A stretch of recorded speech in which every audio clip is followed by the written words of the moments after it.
तत्सवितुर्वरेण्यं भर्गो देवस्य धीमहि धियो यो नः प्रचोदयात्।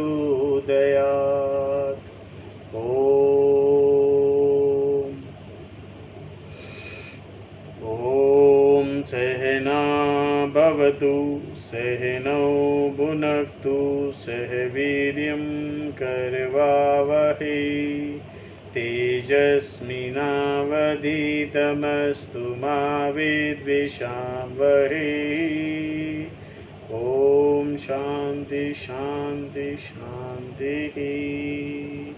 श्रुतिस्मृतिपुराणानाम् आलयं करुणालयं नमामि भगवत्पाद शङ्करं लोकशङ्करं शङ्करं शङ्कराचार्यं केशवं बादरायणं सूत्रभाष्यकृतौ वन्दे भगवन्तौ पुनः पुनः।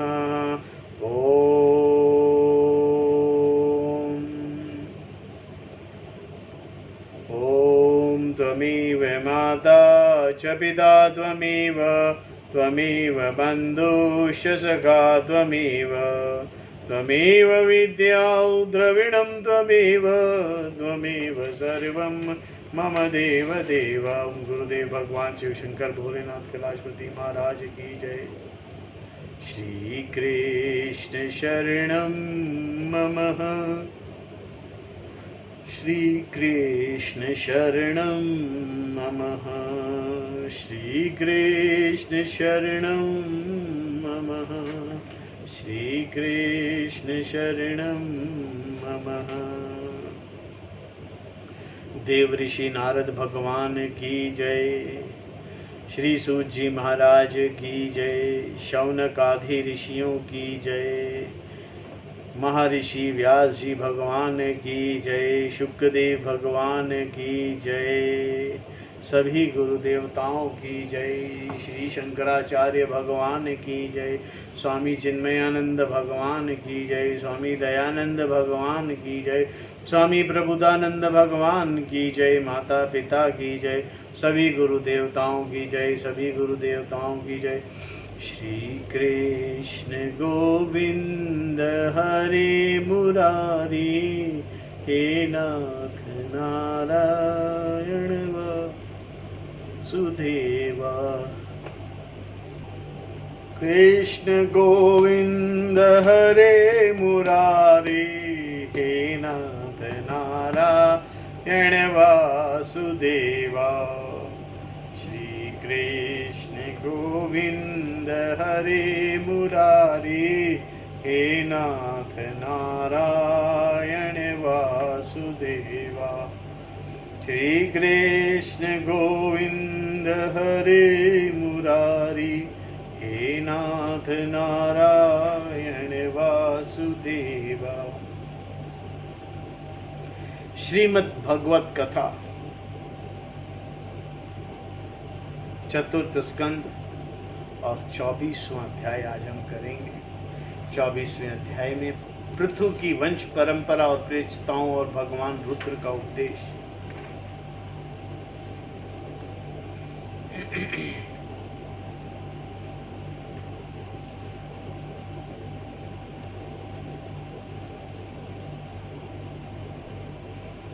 श्री मैत्रेयी जी कहते हैं, विदुर जी,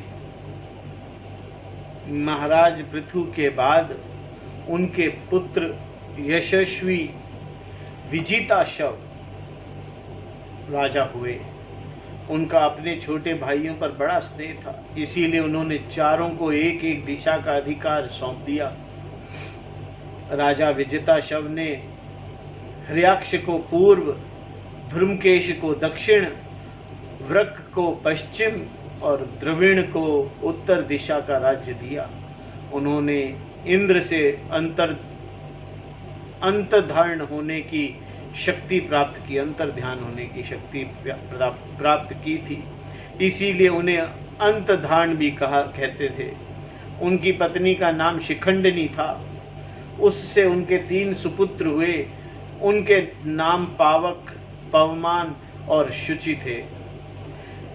उनके नाम पावक, पवमान और शुचि थे। पूर्व काल में वशिष्ठ जी के शाप होने से उपर्युक्त नाम के अग्नियों में ने ही उनके रूप में जन्म लिया था। आगे चलकर योग मार्ग से वे फिर अग्नि रूप हो गए। अंतधर्ण को नभ स्वाति नाम की पत्नी से एक और पुत्र हविधारण प्राप्त हुआ। महाराज अंतधारण बड़े उदार पुरुष थे। जिस समय इंद्र उनके पिता के अश्वमेघ यज्ञ का घोड़ा हर कर ले गए थे, उन्होंने पता लग जाने पर भी उनका वध नहीं किया था। राजा अंतधर्ण ने कर लेना, दंड देना, जुर्माना वसूल करना आदि कर्तव्यों को बहुत कठोर एवं दूसरों के लिए कष्टदायक समझकर एवं एक दीर्घकालीन यज्ञ में दीक्षित होने के बहाने अपना राजकाज छोड़ दिया। यज्ञ कार्य में लगे रहने पर उन आत्मज्ञानी राजा ने भक्त भय भंजन पूर्णात्म परमात्मा की आराधना करके सुदृढ़ समाधि के द्वारा भगवान के दिव्य लोक को प्राप्त कर लिया। विदुर जी हविधारण की पत्नी हविधरणी ने बृहस्पति, गय, शुक्ल, कृष्ण, सत्य और जितव्रत नाम के 6 पुत्र पैदा किए। कुरुश्रेष्ठ विदुर जी इनमें हयवर्धन के पुत्र महाभाग बहिर्षद यज्ञ आदि कर्म कांड और योगाभ्यास में कुशल थे। उन्होंने प्रजापति का पद प्राप्त किया।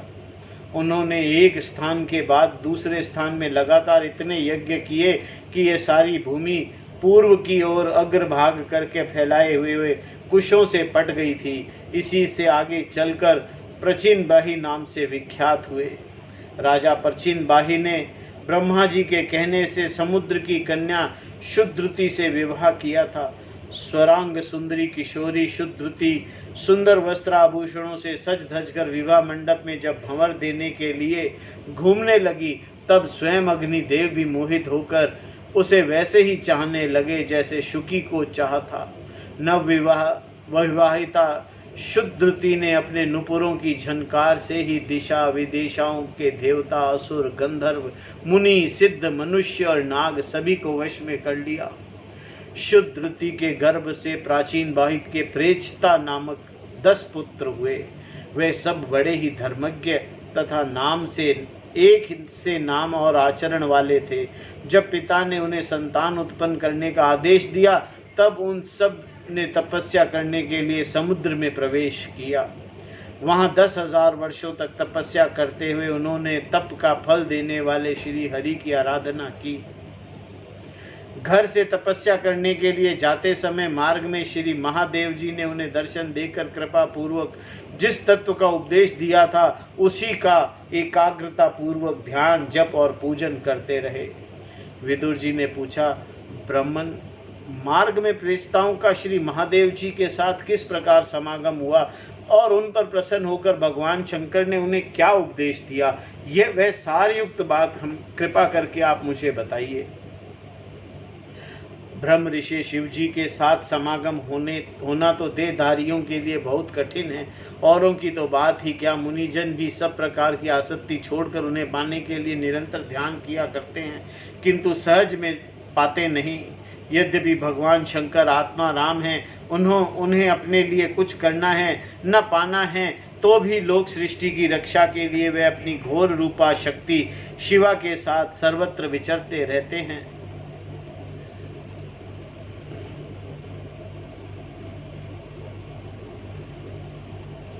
श्री मैत्रेय जी ने कहा, विदुर जी, साधु स्वभाव प्रेषितागण पिता की आज्ञा शिरोधार्य कर तपस्या में चित्त लगा पश्चिम की ओर चल दिए।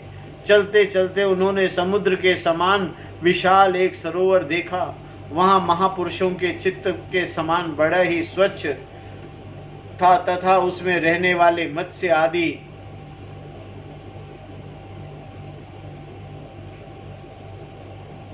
जल जीव भी प्रसन्न जान पड़ते थे।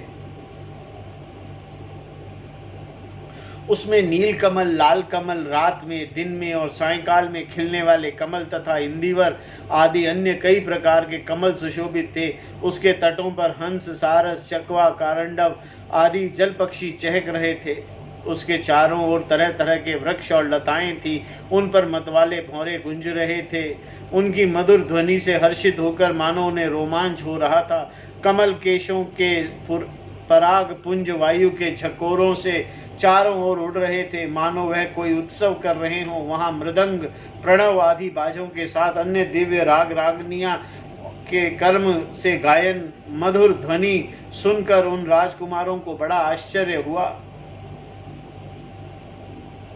इतने में उन्होंने देखा कि देवादिदेव भगवान शंकर अपने अनुचरों के सहित उस सरोवर से बाहर आ रहे हैं। उनका शरीर तपी हुई स्वर्ण राशि के समान कांतिमान है, कंठ नील वर्ण है तथा 3 विशाल नेत्र हैं। वे अपने भक्तों पर अनुग्रह करने के लिए उद्यत हैं। उनको गंधर्व और सुयश गा रहे हैं। उनका सहसा दर्शन पाकर प्रेषिताओं को बड़ा कौतूहल हुआ और उन्होंने शंकर जी के चरणों में प्रणाम किया।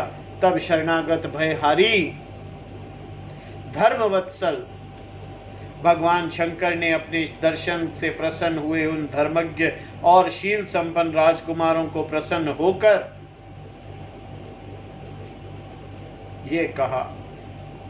श्री महादेव जी बोले, तुम लोग राजा प्रचीन बाही के पुत्र हो, तुम्हारा कल्याण हो।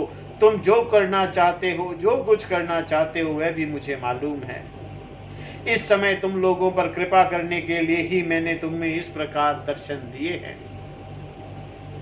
जो व्यक्ति अव्यक्त प्रकृति तथा जीव संज्ञा पुरुष हो, इन दोनों के नियमक भगवान वसुदेव की साक्षात शरण देता है, वह मुझे परम प्रिय है। अपने वर्णाश्रम धर्म का भली भांति पालन करने वाला पुरुष 100 जन्म के बाद ब्रह्मा के पद को प्राप्त होता है।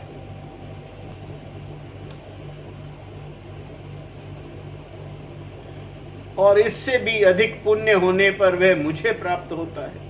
परंतु जो भगवान को अन्य भक्त हैं, वो तो मृत्यु के बाद ही सीधे भगवान विष्णु के उस सर्व प्रप्रज्जित परम पद को प्राप्त हो जाते हैं, जिसे रुद्र रूप में स्थित मैं तथा अन्य अधिकारी देवता भी अपने अपने अधिकार की संपत्ति के बाद प्राप्त करेंगे, समाप्ति के बाद प्राप्त करेंगे। तुम लोग भगवत भक्त होने के नाते मुझे भगवान के समान ही प्यारे हो। इसी प्रकार भगवान के भक्तों भी मुझसे बढ़कर और कोई कभी प्रिय नहीं होता। अब मैं तुम्हें एक बड़ा ही पवित्र, मंगलमय और कल्याणकारी स्तोत्र सुनाता हूँ। इसका तुम लोग शुद्ध भाव से जप करना। श्री मैत्रेय जी कहते हैं, तब नारायण परायण रुद्र करुणा हृदय भगवान शिव अपने सामने हाथ जोड़े खड़े हुए उन राजपुत्रों को यह स्तोत्र सुनाया। भगवान रुद्र स्तुति करने लगे। ये भगवान की स्तुति है। भगवान आपका उत्कर्ष उच्च कोटि के आत्मज्ञानियों के कल्याण के लिए, निजानंद लाभ के लिए है। उससे मेरा भी कल्याण हो। आप सर्वदा अपने निर्तिश्य परमानंद स्वरूप में ही स्थित रहते हैं। ऐसे सर्वात्मक आत्म स्वरूप आपको नमस्कार है। आप पद्मनाभ समस्त लोकों के आदि कारण हैं। भूत सूक्ष्म तन्मात्र और इंद्रियों के नियंता, शांत, एक रस और स्वयं प्रकाशक वसुदेव चित्त की अधिष्ठता भी आप ही हैं। आपको नमस्कार है। आप ही सूक्ष्म, अव्यक्त, अनंत और मुखाग्नि के द्वारा संपूर्ण लोकों का संहार करने वाले अहंकार के अधिष्ठता, संकर्षण तथा जगत के प्रकृष्ट ज्ञान का उद्गम स्थान, बुद्धि के अधिष्ठा प्रद्युम्न के हैं। आपको नमस्कार है। आप ही इंद्रियों के स्वामी, मनस्त तत्व के अधिष्ठा भगवान अनिरुद्ध हैं। आपको बार बार नमस्कार है। आप अपने तेज से जगत को व्याप्त करने वाले सूर्य देव हैं। पूर्ण होने के कारण आप में वृद्धि और क्षय नहीं होता। आपको नमस्कार है। आप स्वर्ग और मोक्ष के द्वार तथा निरंतर पवित्र हृदय करने वाले हैं। आपको नमस्कार है। आप ही स्वर्ण रूपा वीर्य के से युक्त और चातुहोत्र कर्म के साधन तथा विस्तार करने वाले अग्निदेव हैं। आपको नमस्कार है। आप पितृ और देवताओं के पोषक सोम हैं तथा तीनों वेदों के अधिष्ठा हैं। हम आपको नमस्कार करते हैं। आप ही समस्त प्राणियों के तृप्त करने वाले सर्वरस जल रूप आपको नमस्कार है। आप समस्त प्राणियों के देव पृथ्वी और विराट स्वरूप हैं तथा त्रिलोकी की रक्षा करने वाले मानसिक, इंद्रिय और शारीरिक शक्ति स्वरूपा वायु प्राण हैं। आपको नमस्कार है।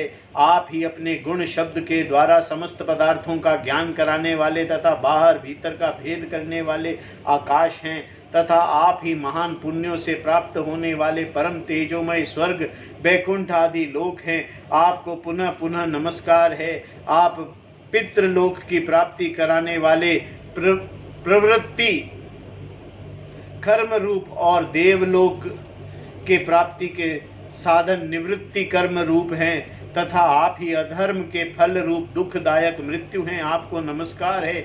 नाथ, आप ही पुराण पुरुष तथा सांख्य और योग के अधीश्वर भगवान श्री कृष्ण हैं। आप सब प्रकार की कामनाओं की पूर्ति के कारण साक्षात मंत्र मूर्ति और महान धर्म स्वरूप हैं। आपकी ज्ञान शक्ति किसी भी प्रकार कुंठित होने वाली नहीं है। आपको नमस्कार है, नमस्कार है, नमस्कार है। आप ही कर्ता, कारण और कर्म तीन शक्तियों के एकमात्र आश्रय हैं। आप ही अहंकार के अधिष्ठता रुद्र हैं। आप ही ज्ञान और क्रिया स्वरूप हैं तथा आप ही परा, पश्यंती, मध्यमा और वैखरी चार प्रकार की वाणी से अभिव्यक्त होता है। आप ही को नमस्कार है।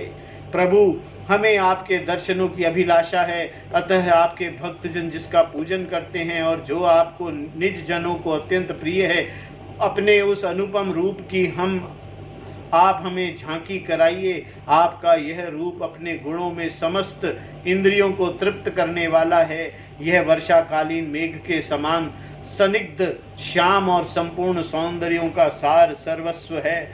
सुंदर चार विशाल भुजाएं, महामनोहर मुखारविंद, कमल दल के समान नेत्र, सुंदर बाहें, सुदृढ़ नासिका, मनमोहिनी दंत पंक्ति, अमोल कपोल युक्त मनोहर मुखमंडल और शोभाशाली समान कर्ण युगल हैं। प्रीतिपूर्ण उन्मुक्त हास्य, तिरछी चितवन, काली काली घुंघराली अलकें, कमल कोसुम की केसर के समान फहराता हुआ पीतांबर, झिलमिलाते हुए कुंडल, चमकते हुए मुकुट, कंकण, हार, नुपुर और मेघखल आदि विचित्र आभूषण तथा शंख, चक्र, गदा, पद्म, वनमाला और कौस्तुभ मणि के कारण आपकी अपूर्व शोभा है।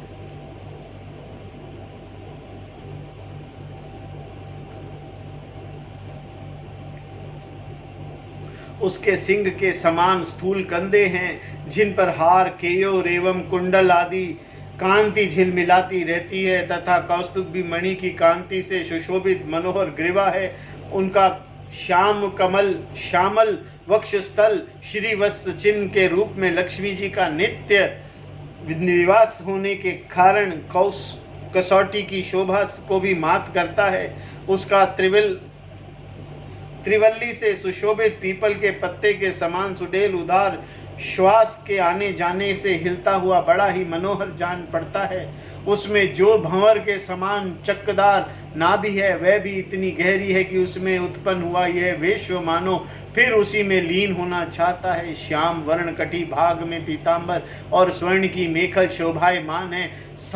समान और सुंदर चरण हैं। पिंडली, जांग और घुटने के कारण आपका दिव्य विग्रह बड़ा ही सुगढ़ जान पड़ता है। आपके चरण कमलों की शोभा शरद ऋतु के समान दल की कांति का भी तिरस्कार करती है।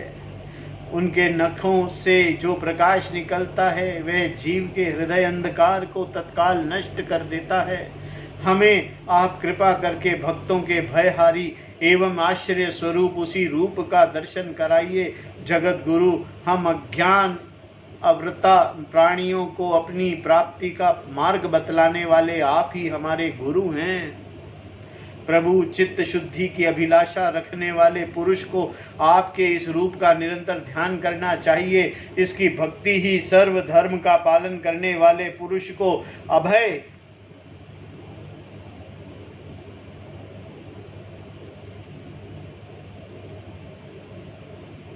कराने वाली है। स्वर्ग का शासन करने वाला इंद्र भी आपको ही पाना चाहता है तथा विशुद्ध आत्मज्ञानियों की गति भी आप ही हैं। इस प्रकार आप ही सभी देहधारियों के लिए अत्यंत दुर्लभ हैं। केवल भक्तिमान पुरुष ही आपके लिए अत्यंत दुर्लभ हैं। इसीलिए इस प्रकार आप सभी देहधारियों के लिए अत्यंत दुर्लभ हैं। केवल भक्तिमान पुरुष ही आपको पा सकते हैं। सत्पुरुषों के लिए भी दुर्लभ अनन्य भक्ति से भगवान को प्रसन्न करके जिनकी प्रसन्नता के लिए अन्य साधन भी दुस्साध्य है, ऐसा कौन होगा जो उनके चरण तल के अतिरिक्त और कुछ चाहेगा। जो काल अपने उदमय उत्साह और पराक्रम से फड़फड़ाती हुई बाहों के इशारे पर सारे संसार का संहार कर डालता है, वे भी आपके चरणों की शरण में गए हुए प्राणियों पर अपना अधिकार नहीं मानता। ऐसे भगवान के प्रेमी भक्तों को यदि आधे क्षण के लिए भी समागम हो जाए तो आपके सामने मैं स्वर्ग और मोक्ष कुछ नहीं समझता। फिर भी मृत्यु लोक में तुच्छ भोगों के तो बात ही क्या। प्रभु आपके चरण संपूर्ण पाप राशियों को हर लेने वाले हैं।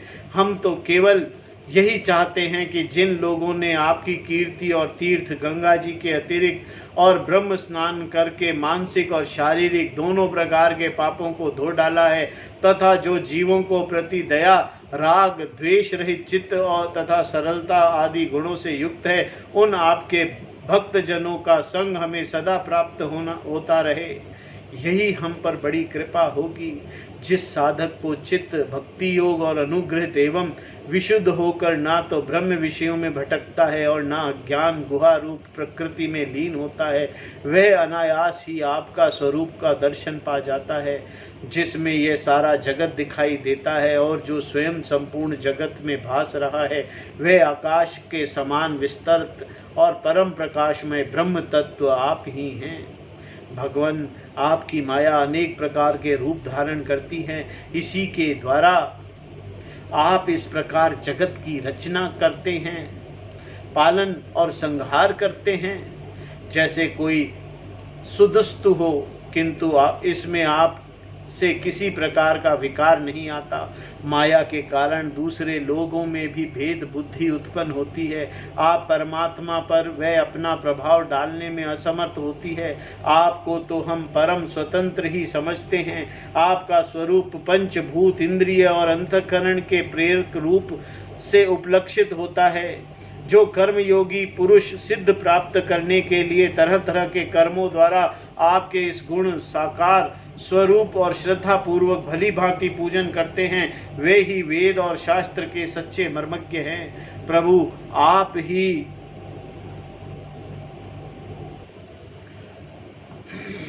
आपका स्वरूप पंचभूत इंद्रिय और अंतःकरण के प्रेरक रूप से उपलक्षित होता है।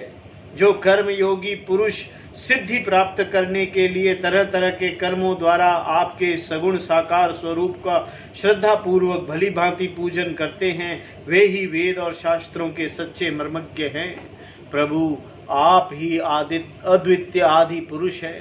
सृष्टि के पूर्व आपकी माया शक्ति सोई रहती है, फिर उसी के द्वारा सत्व रज और तम गुणों का भेद होता है और इसके बाद उन्हीं गुणों से महातत्व अहंकार आकाश वायु अग्नि जल पृथ्वी देवता ऋषि और समस्त प्राणियों से युक्त इस जगत की उत्पत्ति होती है। फिर आप अपनी ही माया शक्ति से रचे हुए जरायुज अंडज स्वदज और उद्बीज भेद से 4 प्रकार के शरीरों का अंश रूप में प्रवेश कर जाते हैं। जिस प्रकार मधुमक्खियां अपने ही उत्पन्न किए हुए मधु का स्वादन करती है, उसी प्रकार वह आपके अंश उन शरीरों में रहकर इंद्रियों के द्वारा इन तुच्छ विषयों को भोगता है। आपके उस अंश को ही पुरुष या जीव कहते हैं। प्रभु आपका तत्व ज्ञान प्रत्यक्ष से नहीं अनुमान से होता है। प्रलय काल उपस्थित होने पर काल स्वरूप आप ही अपने प्रचंड एवं असहाय वेग से पृथ्वी आदि भूतों को अन्य भूतों से विचलित कराकर समस्त लोकों का संहार कर देते हैं। जैसे वायु अपने सहनीय एवं प्रचंड झोंकों से मेघों के द्वारा ही मेघों को तितर भितर करके नष्ट कर डालती है। भगवान आप मोहग्रस्त जीव परम देववश हर समय इसी चिंता में रहता है कि अमुक कार्य करना है, इसका लोभ बढ़ गया है और इसे विषयों की लालसा बनी रहती है, किंतु आप ही सजग रहते हैं। भूख से जीभ लपलपाता हुआ सर्प जैसे चूहे को चट कर जाता है, उसी प्रकार आप अपने काल स्वरूप से इस सहसा लील जाते हैं। आपकी अवहेलना करने के कारण आयु को व्यर्थ मानने वाला ऐसा कौन विद्वान होगा जो आपके चरण कमलों को बिसारेगा। इनकी पूजा तो काल की आशंका से ही हमारे पिता ब्रह्मा जी और स्वयंभू आदि 14 मनुओं ने भी बिना कोई विचार किए केवल श्रद्धा से ही की थी। ब्रह्मन, आप सारा जगत रुद्र रूप काल के भय से व्याकुल है, अतः परमात्म इस तत्व को जानने वाले हम लोग तो इस समय आप ही की सर्वथा भय शून्य आश्रय हैं। राजकुमारों, तुम लोग विशुद्ध भाव से स्वधर्म का आचरण करते हुए भगवान के चित्त लगाकर मेरा कहे हुए इस स्तोत्र का जाप करते रहो। भगवान तुम्हारा मंगल करेंगे। तुम लोग अपने अंतःकरण में स्थित उन सर्वभूतात्म अंतर्यामी परमात्मा श्री हरि को बार बार सत्वन और चिंतन करते हुए पूजन करो। मैंने तुम्हें यह योगादेश नाम का स्तोत्र सुनाया है। तुम लोग इसे मन से धारण करके मुनि व्रत का आचरण करते हुए इसका एकाग्रता से आदर पूर्वक अभ्यास करो। यह स्तोत्र पूर्व काल में जगद्विस्तार के इच्छुक प्रजापतियों के पति भगवान ब्रह्मा जी ने प्रजा उत्पन्न करने की इच्छा से हम भृगु आदि अपने पुत्रों को सुनाया था। जब हम प्रजापतियों को प्रजा का विस्तार करने की आज्ञा हुई, तब इसी के द्वारा हमने अपना अज्ञान निवृत्त करके अनेक प्रकार की प्रजा उत्पन्न की थी। अब भी जो भगवत परायण पुरुष इसका एकाग्र चित्त से नित्य प्रति जप करेगा, उसका शीघ्र ही कल्याण हो जाएगा। इस लोक में सब प्रकार के कल्याण साधनों से मोक्षदायक ज्ञान ही सबसे श्रेष्ठ है। ज्ञान नौका पर चढ़ा हुआ पुरुष अनायास ही इस दुस्तर संसार सागर को पार कर लेता है। यद्यपि भगवान की आराधना बहुत कठिन है, किंतु मेरे कहे हुए इस स्तोत्र का श्रद्धा पूर्वक पाठ करेगा, वह सुगमता से ही उनकी प्रसन्नता प्राप्त कर लेगा। भगवान की संपूर्ण कल्याण साधनों के एकमात्र प्यारे प्राप्तव्य हैं, अतः मेरे गाए हुए इस स्तोत्र के गान से उन्हें प्रसन्न करके यह स्थिर चित्त होकर उनसे जो कुछ चाहेगा प्राप्त कर लेगा। जो पुरुष उस काल में उठकर उस श्रद्धा पूर्वक हाथ जोड़कर सुनता या सुनाता है, वह सब प्रकार के कर्म बंधनों से मुक्त हो जाता है। राजकुमारों, मैंने तुम्हें यह जो परम पुरुष परमात्मा का स्तोत्र सुनाया है, इसे एकाग्र चित्त से जपते हुए तुम महान तपस्या करो। तपस्या पूर्ण होने पर इसी से तुम्हें अभिष्ट फल प्राप्त हो जाएगा। ओम नमो भगवते वासुदेवाय। ओम नमो भगवते वासुदेवाय। इसके बाद है 25वां अध्याय पुरजनोपाख्यान का प्रारंभ। ये हम कल करेंगे। आज की कथा को हम यहीं विराम देते हैं।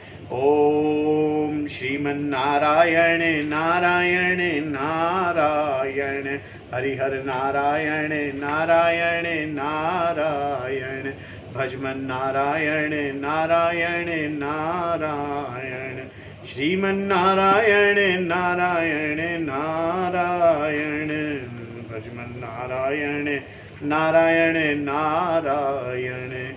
आरती अति पावन पुराण की, धर्म भक्ति विज्ञान खान की। आरती अति पावन पुराण की, धर्म भक्ति विज्ञान खान की। महापुराण भागवत निर्मल शुक मुख विगलित निगम कल्प फल, परमानंद सुधारसमय कल लीलारती रस रस निधान की। आरती अति पावन पुराण की, धर्म भक्ति विज्ञान खान की। कलिमल मथनि त्रिताप निवारिणी जन्म मृत्युमय भव भयहारिणी सेवत सतत सकल सुखकारिणी सौमौषधि हरिचरित गान की आरती अति पावन पुराण के धर्म भक्ति विज्ञान खान की विषय विलास विमोह विनाशिनी विमल विराग विवेक विकासिनी भगवत तत्व रहस्य प्रकाशिनी परम ज्योति परमात्म ज्ञान की आरती अति पावन पुराण की धर्म भक्ति विज्ञान खान की परमहंस मुनि मन उल्लासिनी रसिक हृदय रस रास विलासिनी भक्ति मुक्ति रति प्रेम सुदासिनी कथा किंचन प्रिय सुजान की आरती अति पावन पुराण की धर्म भक्ति विज्ञान खान की। ओम नमो भगवते वासुदेवाय। ओम नमो भगवते वासुदेवाय। ओम पूर्णमदः पूर्णमिदं पूर्णात् पूर्णमुदच्यते पूर्णस्य पूर्णमादाय पूर्णमेवावशिष्यते।